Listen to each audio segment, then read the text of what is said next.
Good morning, everyone. It's 12 minutes past 7 o'clock right now, and it's time for Joe, the other car guy from Westside Auto Pros, to roll into the studio and pay us a visit. And, of course, Joe, last week or two, we've experienced some frigid temperatures around here, below zero temperatures. And one of the biggest questions I'm sure you guys get is, what should we be doing when our cars are this cold? Absolutely. I was excited this morning. It was raining, which is sad because then it was warm enough to rain. Exactly. Yeah. But when it gets really cold, there are some things you shouldn't do. Yeah, absolutely. And it's coming in the next day or so again. This isn't going to last, unfortunately. So, you know, it's been here and people will ask, how long should I let my car warm up? There's no perfect answer to that. No set standard? No, the answer depends on what point of view you're looking at. I was going to say, does it matter how old your car is, what kind it is, how cold it is outside? It really doesn't. None of that. The technology that's built into these cars, it's not necessary to warm up your vehicle. It's not really not at like all. Back in the 60s and 70s, you had to let them go for a while. Correct, yeah, it's not necessary. At the same time, the people that think that their car is going to blow up or it's going to damage it if they let it warm up, also false. Okay. There's technology built into these things that's compensating for everything. So the computers will take care of it. It's going to take care of it. It knows if it's 10 below zero what it needs to be doing to make the car run. And yeah, but at the same time, you want to let it warm up so you can have the heater on, don't you? Exactly. So that's the next thing is comfort comes into play. You know, that means the person that's driving it, you want to be comfortable in your car. No one wants to go out and it's 10 below in their car and, you know, dress like the kid from A Christmas Story that can't reach the steering wheel to drive. Exactly.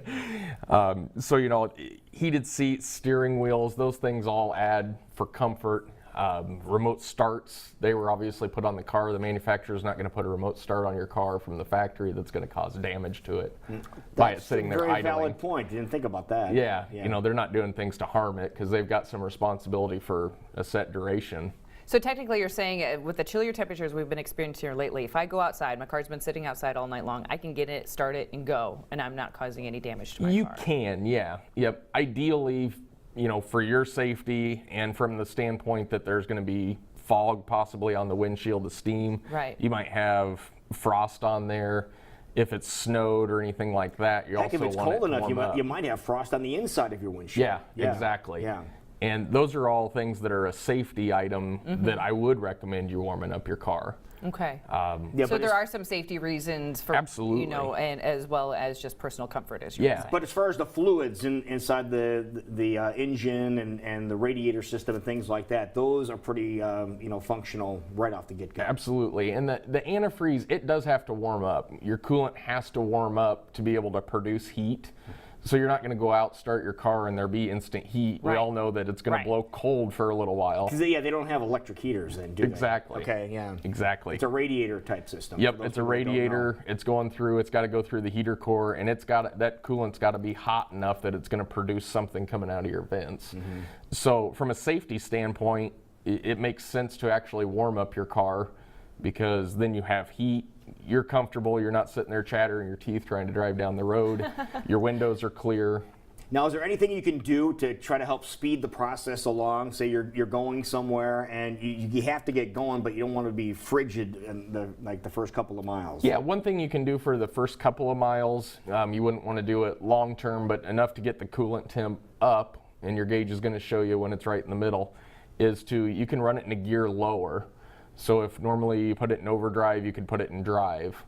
Or if you have a manual, you know, if you normally you'd be in fourth, put it in third for a little while. What that's doing is it's going to keep the RPMs a little bit higher. Oh, okay. Which is going to build heat quicker, which is going to warm up your coolant quicker, which gives you heat quicker. So it doesn't take that long, surprisingly enough. Even when temperatures are below zero, it doesn't take that long for your engine to get warm. Not at all. No, a couple miles at most, and you're going to have enough heat built in there that you're going to start noticing it.